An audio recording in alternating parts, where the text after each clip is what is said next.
आइए दोस्तों, हमारे पवित्र बाइबल वचन चैनल में आपका स्वागत है।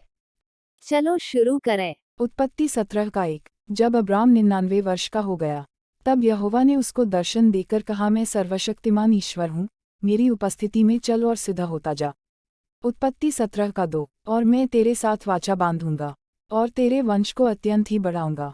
उत्पत्ति 17 का 3। तब अब्राम मुंह के बल गिरा और परमेश्वर उससे यों बातें कहता गया। उत्पत्ति 17 का 4। देख, मेरी वाचा तेरे साथ बंधी रहेगी, इसलिए तू जातियों के समूह का मूल पिता हो जाएगा। उत्पत्ति 17 का 5। सो अब से तेरा नाम अब्राम न रहेगा, परंतु तेरा नाम इब्राहिम होगा, क्योंकि मैंने तुझे जातियों के समूह का मूल पिता ठहरा दिया है।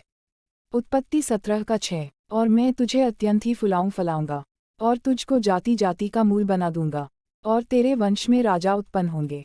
उत्पत्ति 17 का 7। और मैं तेरे साथ और तेरे पश्चात पीढ़ी पीढ़ी तक तेरे वंश के साथ भी इस आशय की युग युग की वाचा बांधता हूँ कि मैं तेरा और तेरे पश्चात तेरे वंश का भी परमेश्वर रहूँगा। उत्पत्ति 17 का 8। और मैं तुझको और तेरे पश्चात तेरे वंश को भी यह सारा कनान देश जिसमें तू परदेशी होकर रहता है, इस रीति दूंगा कि वह युग युग उनकी निज भूमि रहेगी, और मैं उनका परमेश्वर रहूँगा। उत्पत्ति 17 का 9। फिर परमेश्वर ने इब्राहिम से कहा, तू भी मेरे साथ बांधी हुई वाचा का पालन करना, तू और तेरे पश्चात तेरा वंश भी अपनी अपनी पीढ़ी में उसका पालन करे। उत्पत्ति 17 का 10। मेरे साथ बांधी हुई वाचा जो तुझे और तेरे पश्चात तेरे वंश को पालनी पड़ेगी, सो यह है कि तुम में से एक एक पुरुष का खतना हो। उत्पत्ति 17 का 11। तुम अपनी अपनी खलड़ी का खतना करा लेना, जो वाचा मेरे और तुम्हारे बीच में है, उसका यही चिन्ह होगा। उत्पत्ति 17 का 12। पीढ़ी पीढ़ी में केवल तेरे वंश ही के लोग नहीं, पर जो तेरे घर में उत्पन्न हो वह परदेशियों को रुपा देकर मोल लिए जाए। ऐसे सब पुरुष भी जब 8 दिन के हो जाए, तब उनका खतना किया जाए। उत्पत्ति 17 का 13। जो तेरे घर में उत्पन्न हो अथवा तेरे रुपये से मोल लिया जाए, उसका खतना अवश्य ही किया जाए, सो मेरी वाचा जिसका चिन्ह तुम्हारी देह में होगा वह युग युग रहेगी।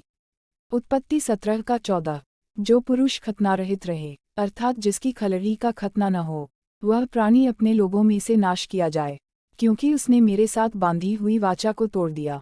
उत्पत्ति 17 का 15। फिर परमेश्वर ने इब्राहिम से कहा, तेरी जो पत्नी सारह है, उसको तू अब सारह न कहना, उसका नाम सारा होगा। उत्पत्ति 17 का 16। और मैं उसको आशीष दूंगा और तुझको उसके द्वारा एक पुत्र दूंगा, और मैं उसको ऐसी आशीष दूंगा कि वह जाति जाति की मूलमाता हो जाएगी, और उसके वंश में राज्य राज्य के राजा उत्पन्न होंगे।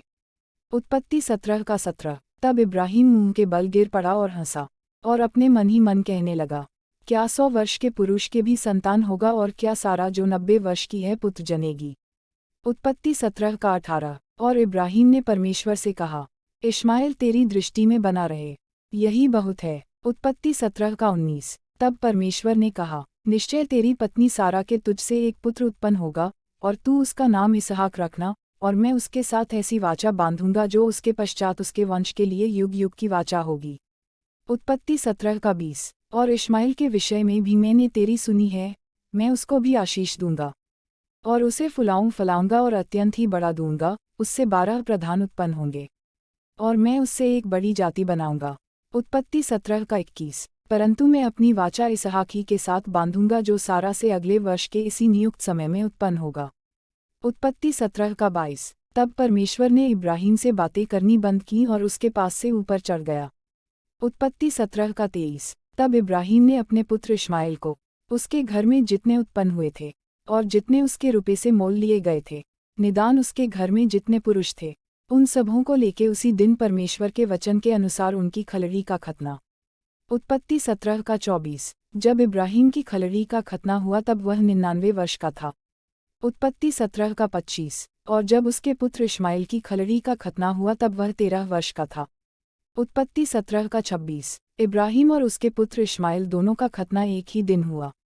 उत्पत्ति 17 का 27। और उसके घर में जितने पुरुष थे जो घर में उत्पन्न हुए तथा जो परदेशियों के हाथ से मोल लिए गए थे, सबका खतना उसके साथ ही हुआ।